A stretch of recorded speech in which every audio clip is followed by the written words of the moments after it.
Okay, so welcome to this second presentation for our Twilight Sessions. And today we're going to be looking at local wildlife sites and the partnership and management scheme that we run. I'm going to give a quick overview as to the biobank as well, for just a bit of a recap really for those of you who might not be familiar what we do. My name's Mat Sharples, by the way, Matthew. We've also got Paul Round with us. We're both assistant ecologists with MEAS and Merseyside BioBank. So the MEAS is Merseyside Environmental Advisory Service. So we have a split role. We've also got our intern with us as well, Ashley, as well. Okay, so this is what we're going to look at today. So just an introduction to Merseyside BioBank and a little bit about MEAS. Then we're going to look at what local wildlife sites aren't, which is statutory designated sites. Then we're going to look at what they are, which is non-statutory designated sites. Then we're going to look at how they're designated. Then look at the ones that we have in North Merseyside. Then a little bit about the local sites partnership, some of our monitoring results from this last year, and then some trends and some potential wildlife sites and perhaps how you could get involved as well towards the end of the presentation. What is MEAS? I've already mentioned what it stands for. It's the Merseyside Environmental Advisory Service, and ecology is just one part of the service that we offer. But me and Paul both being ecologists, that's what we primarily deal with. But we look at advising on different developments in terms of all those different aspects. But the things that we're really interested in are the ecology and the biodiversity. And the environmental impact assessment, but we also have all those other bits as well: contaminated land, waste management, renewables, low carbon developments, etc. The biobank, that's the sister organisation. That's the local environmental record centre for North Merseyside, and we curate data, we verify records there as well. We also look after our local wildlife sites. And then we support biological recorders and develop recording projects as well. So Ashland's going to actually be involved this spring in continuing our brown hair recording project as well. Okay, so we are a member of the Association of Local Environmental Record Centres. Every kind of area in the country is covered by that, and we coordinate conservation efforts. We help with regional planning and development. And we help with emergency preparedness. So this is our area, North Merseyside, and we're focusing primarily today in terms of the local wildlife sites on Liverpool, Sefton, St Helens and Knowsley, because they're the ones that we look after. We do, as part of MEAS, do some work for West Lancs, but we don't look after their local wildlife sites. Similar for Halton and Wirral as well. We work with naturalist groups, local recorders, consultants, landowners, NGOs, and lots of other partners. And we're sharing our information, making sure that decisions are made on an informed basis in terms of the biodiversity that exists in our area. So this will come back up again towards the end of my presentation, where we're looking at how you could get involved. We are looking all the time for records to be submitted, and we don't really mind how they're submitted. There's just certain key information that we want, but you could use an app like our naturalist. You could send them in electronically, just as a list, or it could just be a pen and paper record that you drop off. We want to know just the key things of what it was you saw, where it was you saw it, when you saw it, and who it was that saw it. If we've got those 4 bits of information, then we can take that record and then verify it and then use it and share it with all those different partners. And then on top of the kind of record work, we also look after volunteers, we host events, we communicate with our monthly bulletins and our yearly newsletters. We also provide training and talks and lots of different projects as well. And those are just some of the partner organisations that we work with. What local wildlife sites are not is those that are protected by legislation. So they are not SSSIs, not SACs or SPAs, they're not Ramsar sites, they're not national nature reserves, or they're not local nature reserves. So the way that local wildlife sites are protected is not through legislation. It's more through the habitats and the species that we can protect through planning laws. So what they are is non-statutory designated sites. They do have a few other kind of names in different regions. So they can be called sites of importance for nature conservation, or SINCs. They can be called that same thing muddled up as SNCIs. They sometimes get called county wildlife sites, and in Lancashire they get called biological heritage sites. They are not just publicly owned, so we have quite a lot of local wildlife sites that we look after, but we struggle to look after because we can't get access to them. They've been set up at a certain time with agreement with a landowner, but then ownership's changed hands, and then perhaps now we struggle to get access to certain sites. And they can vary in shape and size from something as small as a verge up to a woodland or a heath, but they can be absolutely massive. And if we look at this next image, you can get an idea of the size of them. So in South Liverpool and in North Sefton, we've got some really big ones, and then we have some really tiny ones as well.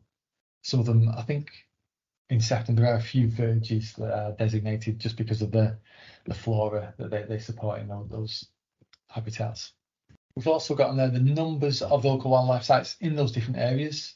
So Knowsley, where we are now, we've got 64, Liverpool 30, Sefton 56, and St Helens has got 116.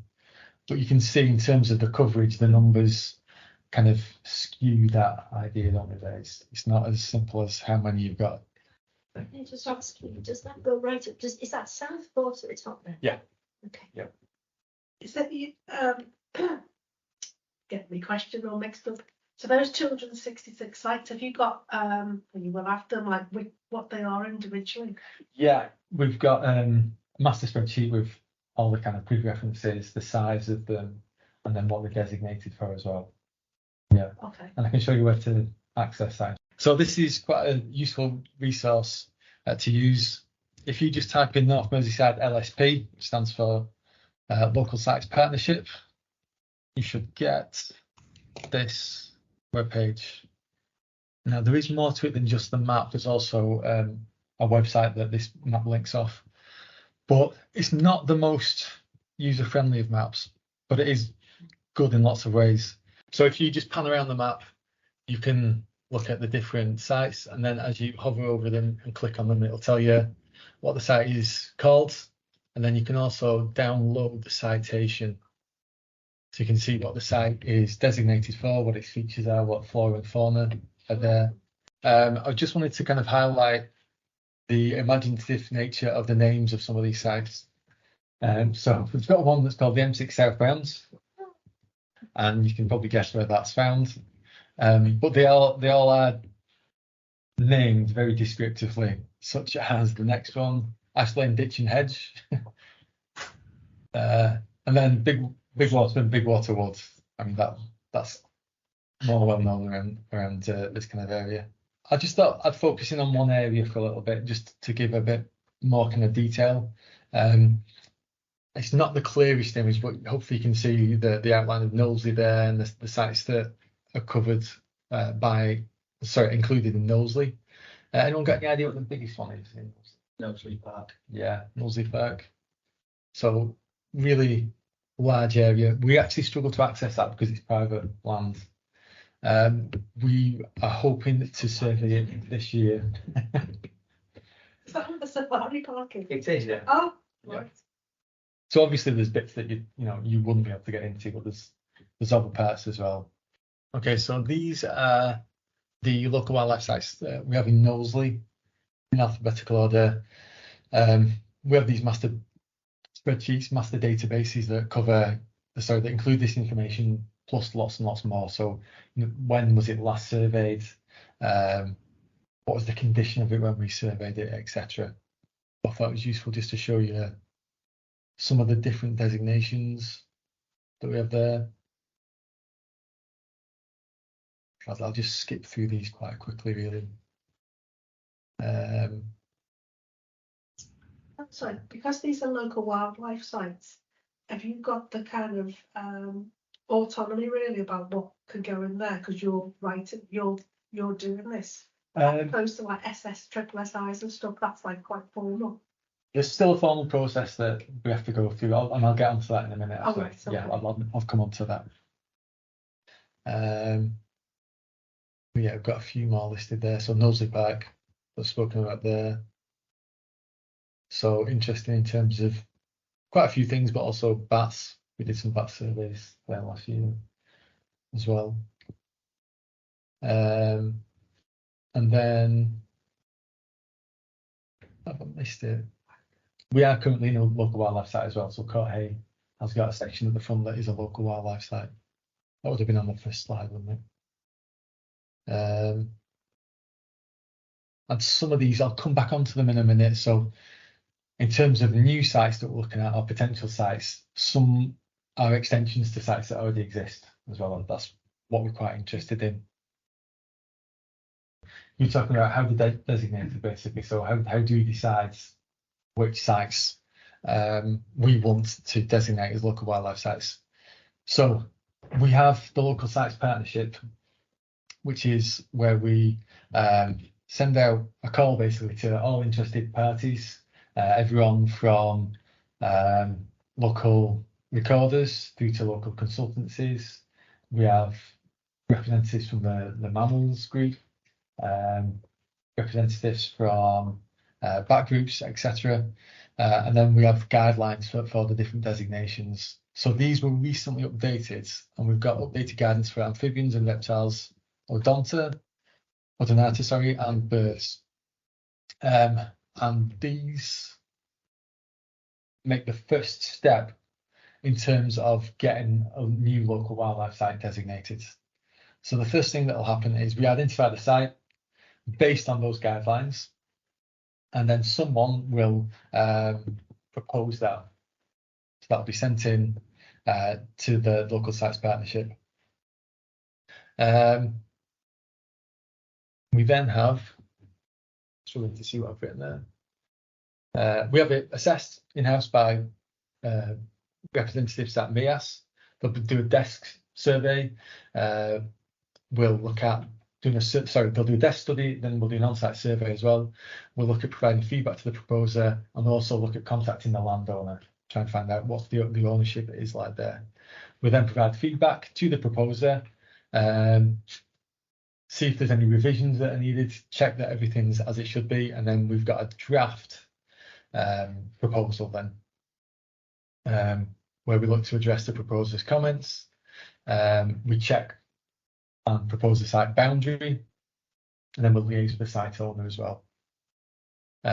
We'll then present that to the local sites partnership, notify the landowner, we'll review it, take into account the landowner's comments, and then have a final draft presented to the LSP for final agreement.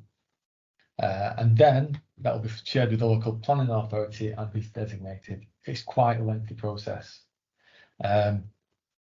It varies a little bit from council to council as well. It can get quite convoluted, and it can be quite a lengthy process. We're trying to make it as more simple. These are some examples of the guidelines. So these are the 4 guidelines for a site that could be designated for the dragonfly and damselfly that it supports. So that would be any site that regularly supports a breeding population on the red list, any site that supports a breeding population of a nationally scarce species, any site which supports a species which is rare or scarce in North Merseyside, and then any site which regularly supports 11 or more species from this table here as well. In terms of other guidelines, we've got reptile and amphibian guidelines. So for reptiles, really simple and straightforward. Any site which supports a population of native reptiles, really nice and straightforward. And then in terms of amphibians, we've got any site which supports rare or scarce amphibians, so great crested newt, natterjack toad, and palmate newt. And then any other site that supports exceptional populations in the context of, our local area of native amphibians. And then the third one is any site which supports good populations of 3 or more probable breeding species of common amphibians as well. Got one more for the birds as well. So 7 guidelines there. So again, it follows a similar pattern. It's looking at nationally rare or scarce within North Merseyside, anything that's protected by Section 41 of the NERC Act or is on the red list. And then any site which supports 0.5% of the total wild breeding population of a native species. And then 0.5% as well of any wild species outside the breeding season that's supported. And then guideline 6, any of those species which have a significant population in the non-breeding season. And then the 7th one is any site which supports breeding or wild assemblages. I've not included table 6, sorry.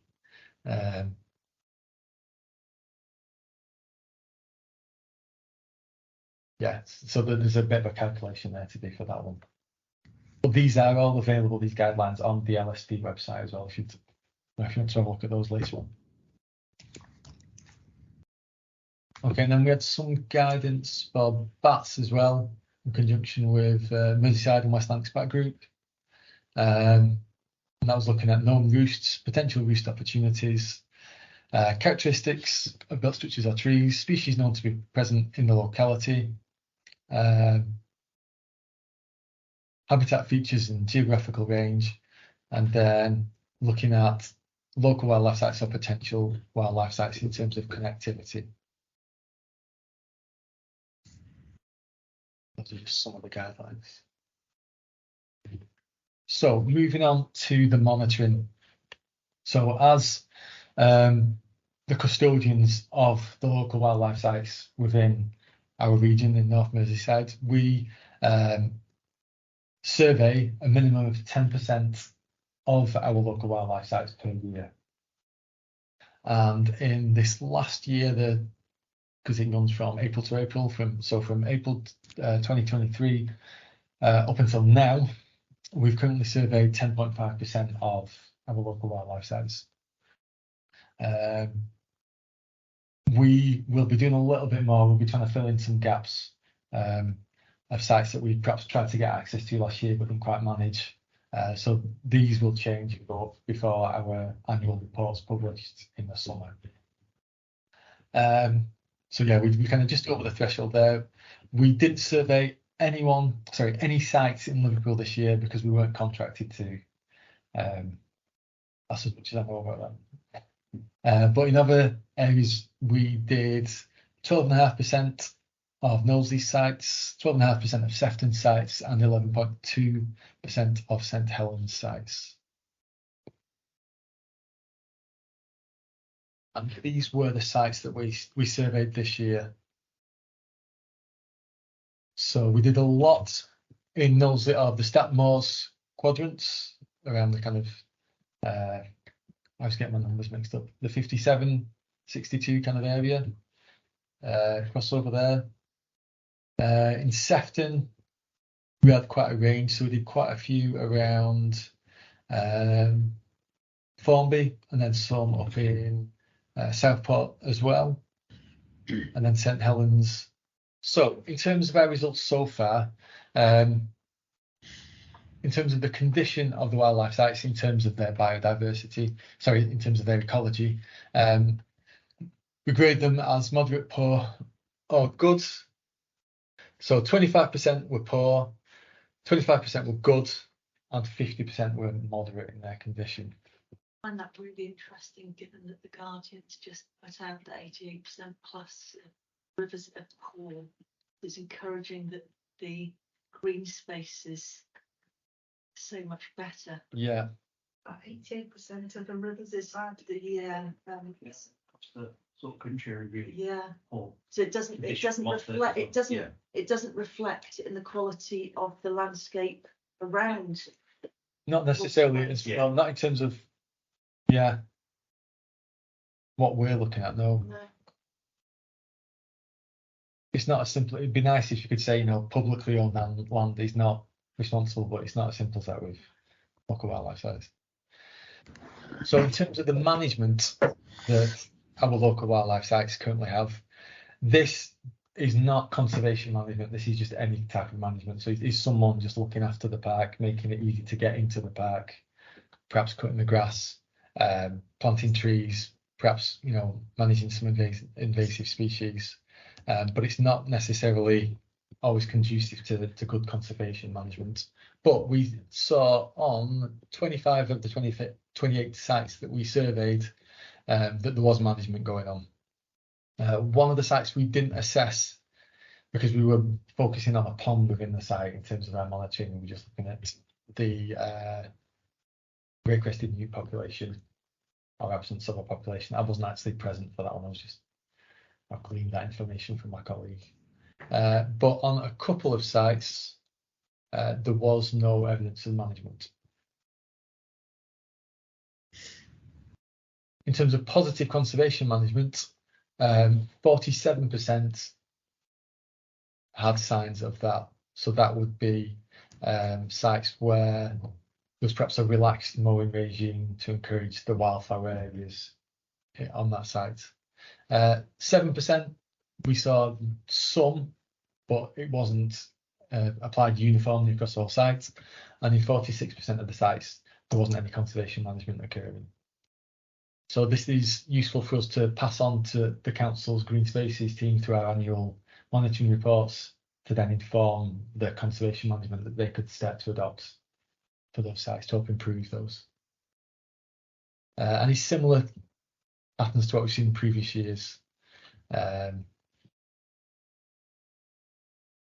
mean, it is reassuring to see that more than half do have some conservation management occurring on them. So that is fairly positive. We also looked at the designation features. So ideally, we'd want to turn up and look at a local wildlife site and say everything that was there when this site was designated still exists. Unfortunately, we've not really seen that in the majority of cases. In most of the sites, we do see that at least one of the designation features is still present. So in 24 of the 28 sites, there was at least one designation feature present. On one site, we were quite worried because we didn't see any of the designation features.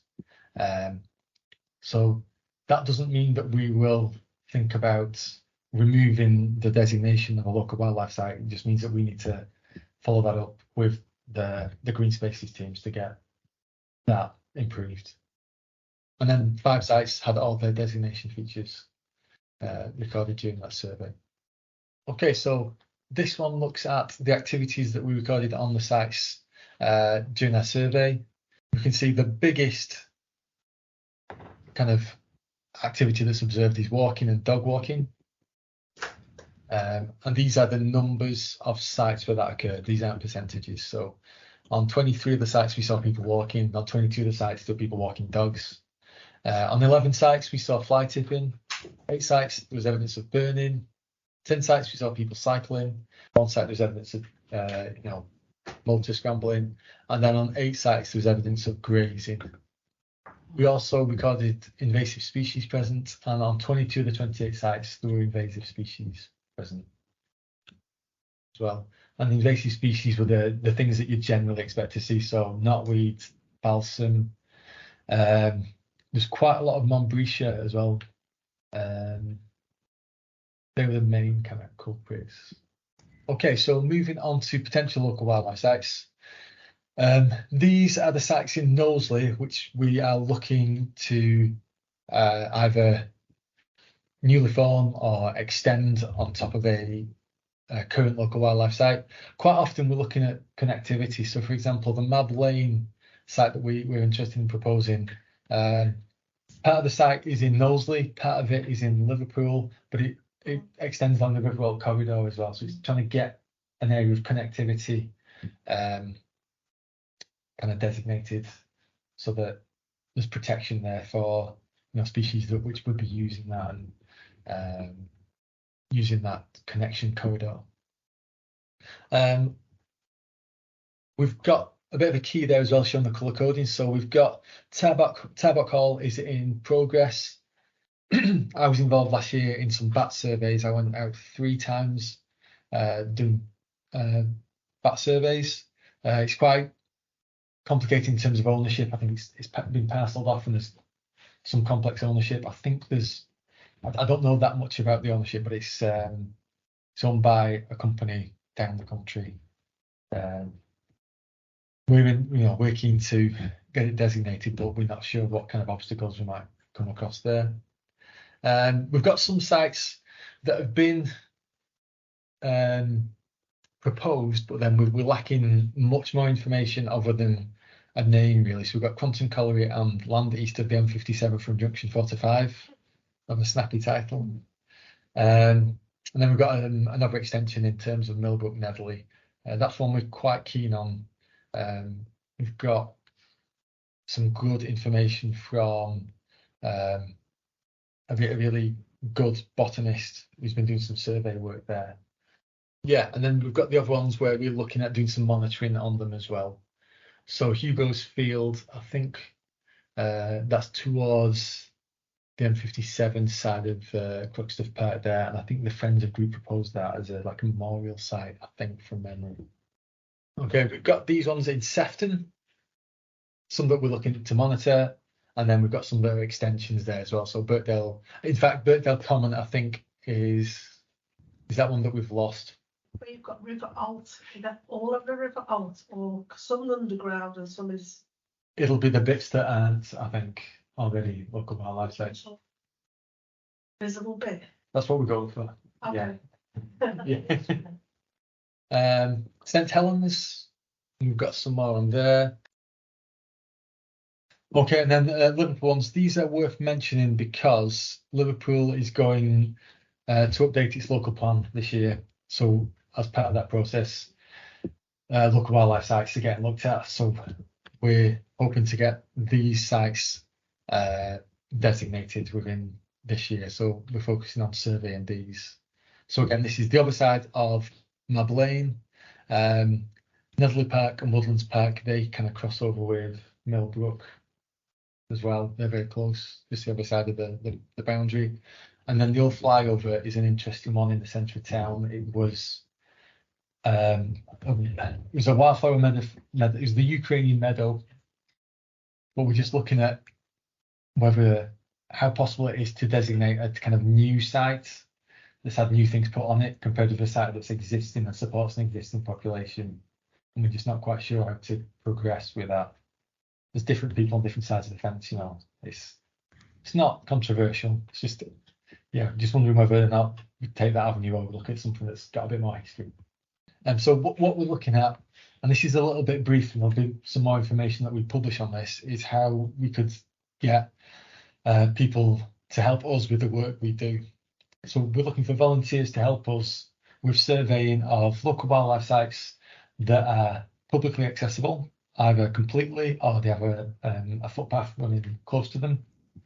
I'm trying to encourage people to either carry out their own informal surveys using our naturalists, or whichever platform you prefer, just submit your records, but also some more formal Merseyside BioBank volunteer days where we go to these sites, perhaps do some kind of teaching or ID skills, and then gather that information and use that as well as part of our process. But there's going to be more information on that, so if you keep your eye on the bulletin or on the social media, we'll get more information out about that in the future. And that is the end.